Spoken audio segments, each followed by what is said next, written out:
So we have had a lot of background information, a lot of previous news with the non-farm payrolls, a big surprise there, again highlighting why non-farm payroll is one of those news that is almost impossible to predict.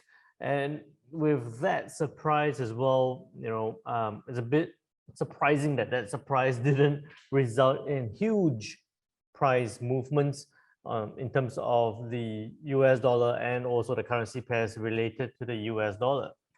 So Kim Hong has went into a lot of detail about the non-farm payrolls and what could happen with the RBA, with the talk about tapering, and no news about no news or no changes expected with the interest rate decision.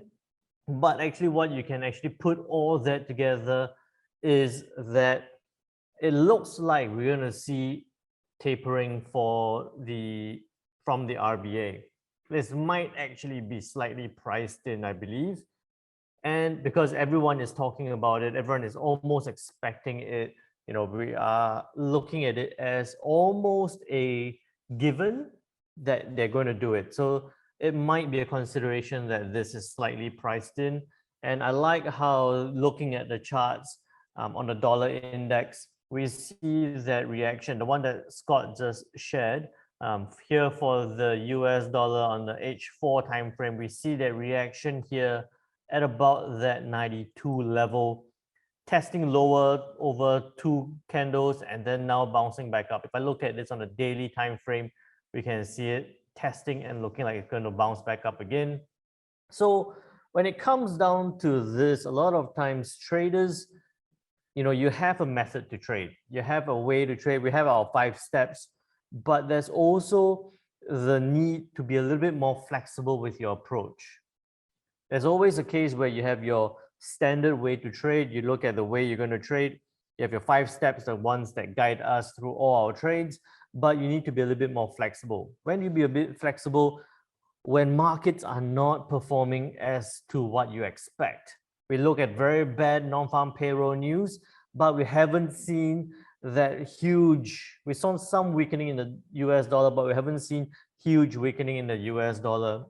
We're expecting tapering from the RBA, but we're possibly not going to see big moves from the Aussie dollar because of this tapering. So when things don't come aligned with what you expect, this is where you take on a little bit more flexibility.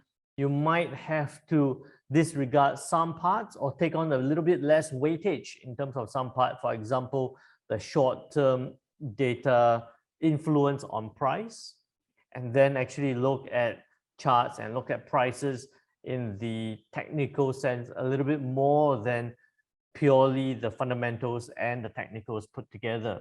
So what do I mean by that? I'll show you, in addition to all the news that we're looking at. This again is not forextradingasia.com, looking at the economic calendar. We've had the non-farm payroll numbers, which we've been through all that already. Big surprise there. Average hourly earnings, very good number. And then unemployment rate at 5.2%.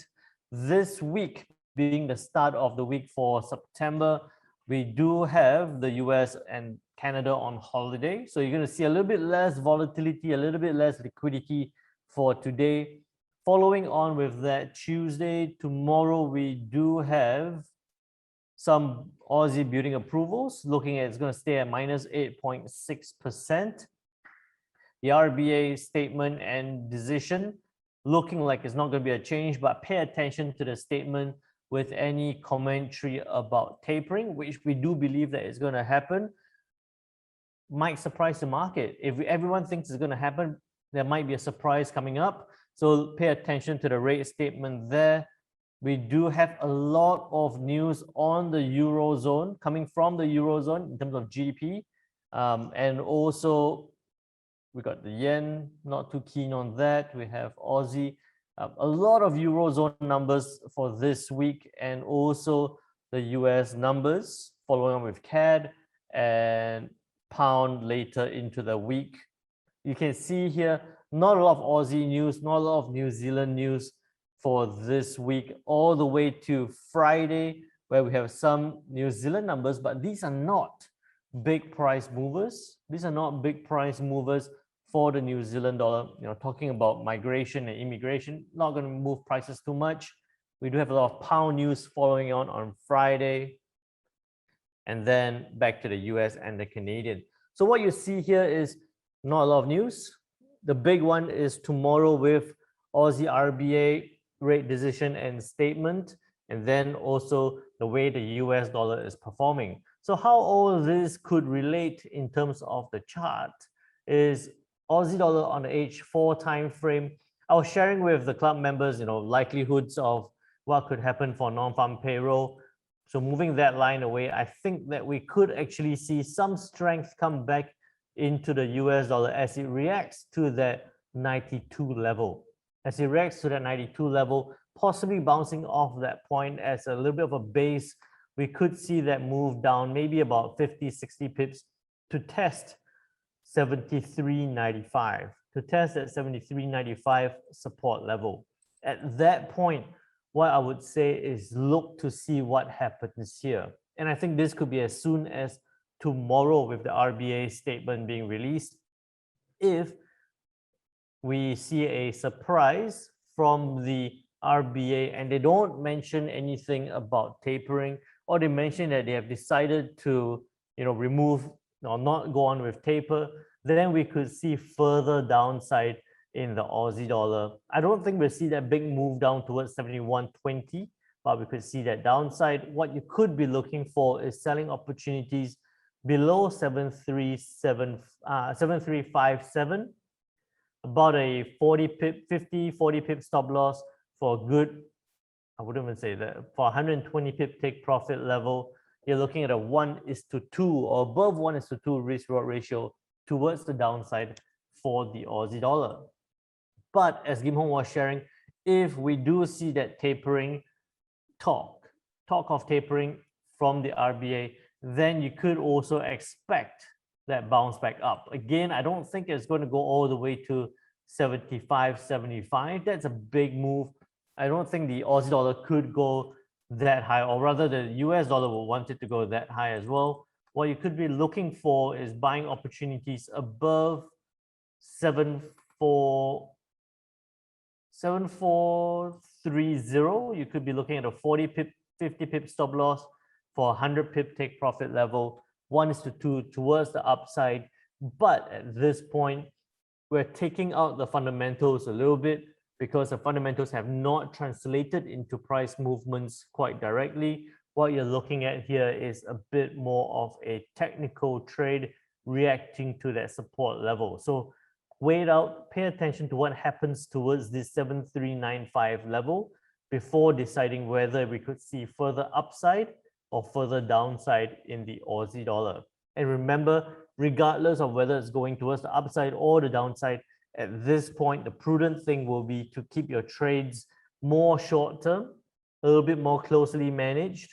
You might have to close out your trades within a couple of hours, or keep it within an intraday kind of trade so that you don't get overexposed in terms of possible market volatility when it swings back in line with the fundamental data.